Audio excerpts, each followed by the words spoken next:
At least in my head, I am Superwoman and mighty strong.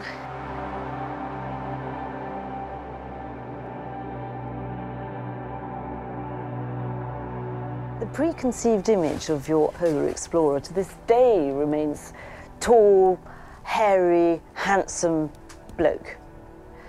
Nothing to do with my sort of dimensions and size, and yet the irony lies in the fact that it's not at all about brute strength and biceps. It's about the strength that lies in your head and your heart.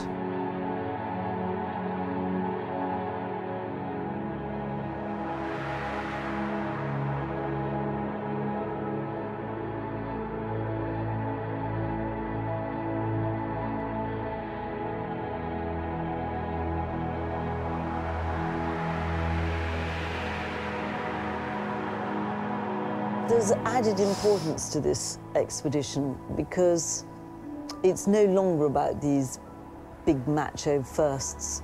It's really rather more about a big last, because I don't think the ice is going to be there in years to come. And this could be the last solo expedition all the way to the North Pole, not just by a woman, but by anyone.